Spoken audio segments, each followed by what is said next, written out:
Juste un dernier petit mot, bon, c'est sur l'enterrement quand même. La veuve est là à l'enterrement. Ah oui, la veuve à l'enterrement. Oui. Tout de noir vêtu.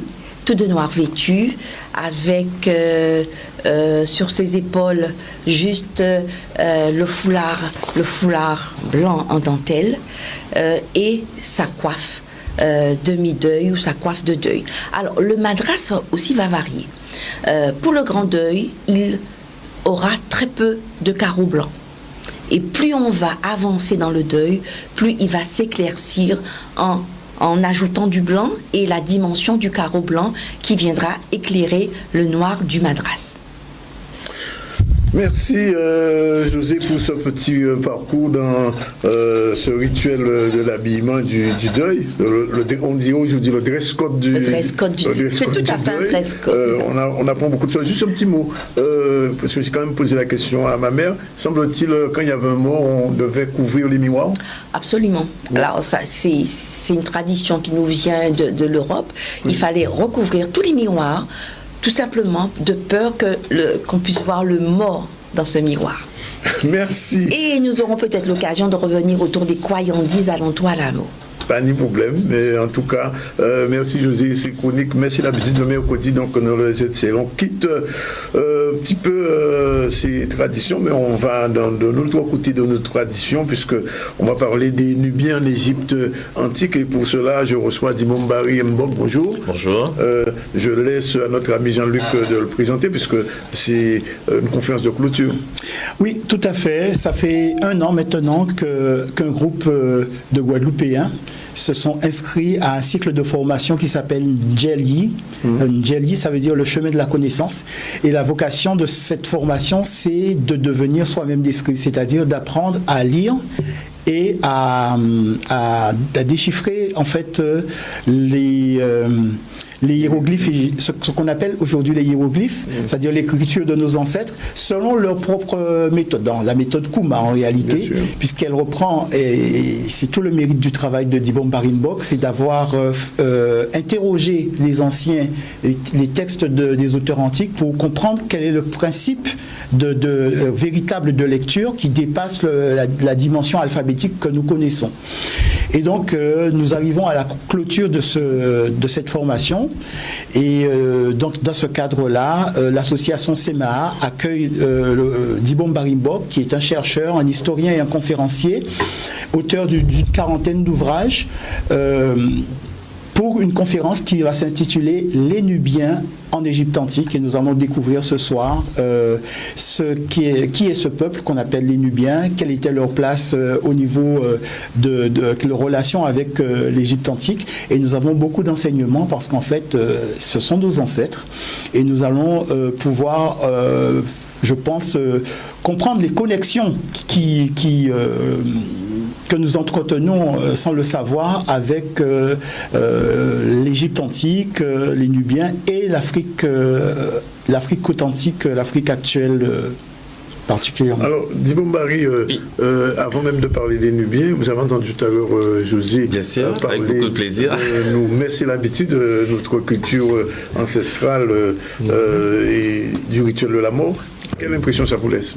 Vous qui n'êtes pas guadeloupéen, qui n'êtes pas antillais. Mais je m'y connais un tout petit peu parce que mon travail aussi a des aspects qui se rapportent à l'anthropologie ou à l'ethnographie, dépendamment comment on le perçoit. Mais effectivement, je me suis senti... Enfin, c'est un décorum qui m'est familier dans le sens où je comprends quand même la logique qui entretient la manière de traiter l'accompagnement du défunt. C'est des choses qui existent depuis très longtemps, et même au niveau des tenues également, ça n'a pas débuté au 15e, 16e siècle, c'est des choses qui remontent à l'époque antique. Donc depuis cette époque, déjà, les hommes... Parce que vous savez que le culte de la mort en Guadeloupe est très important, il y a tout un rituel qui est très différent du rituel occidental d'ailleurs. Absolument, absolument.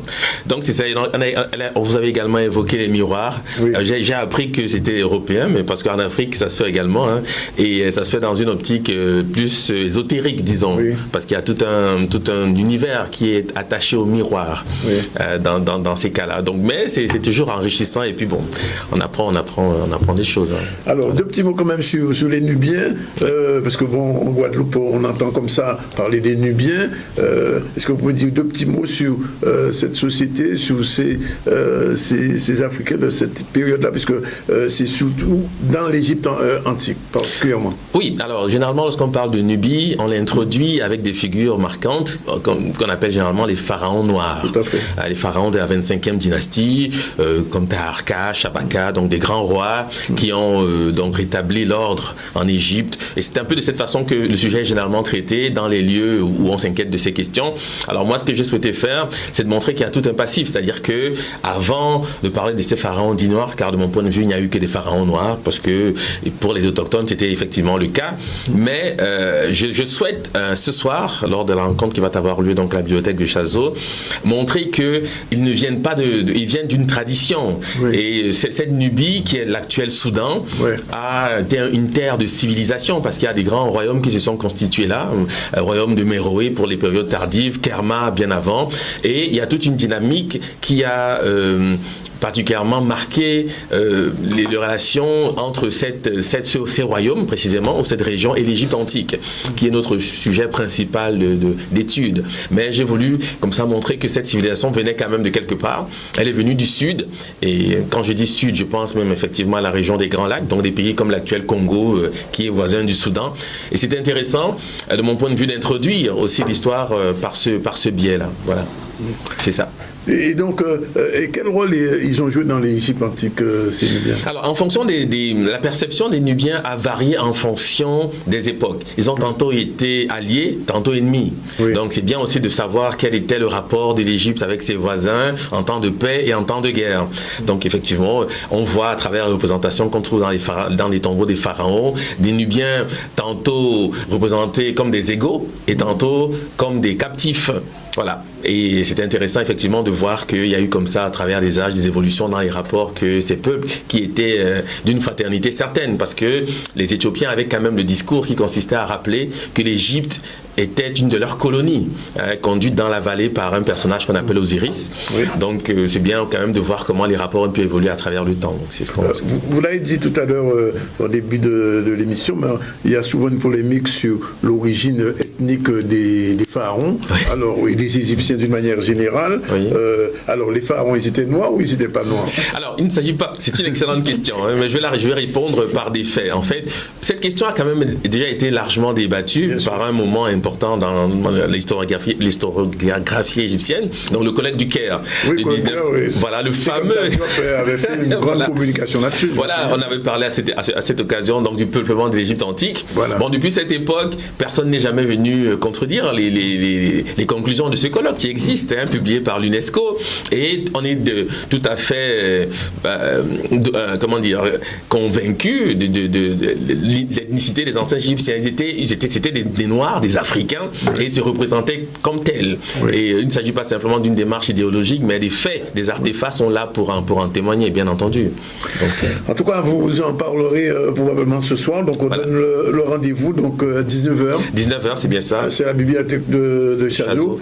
Et Jean-Luc, ce cycle de conférences est clôturé, ça va ouvrir un autre cycle? Alors, la session 2018 s'achève, oui. Et nous allons avoir un très beau moment de rassemblement, puisqu'il faut savoir que cette formation a été possible par l'association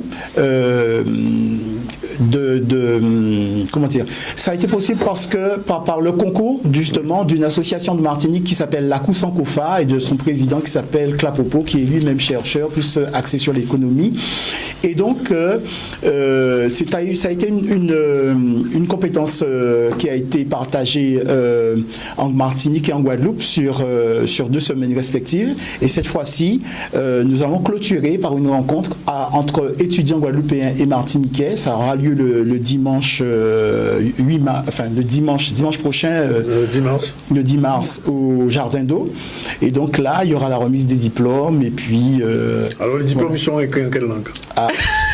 Mystère. En tout cas, on a Et puis, je dois ajouter que pour tous ceux qui veulent, qui le veulent, nous entamons la session 2019 qui va démarrer le 20. Donc, Dibon Barry sera de nouveau présent parmi nous du 20 au 26 pour la nouvelle session, la session 2019. Donc voilà, et puis tous ceux qui sont intéressés peuvent me contacter au 06 90 20 67 16 20 67 16 et puis on vous retrouve lundi. Et on se retrouve lundi et Damiso. Voilà, Damiso.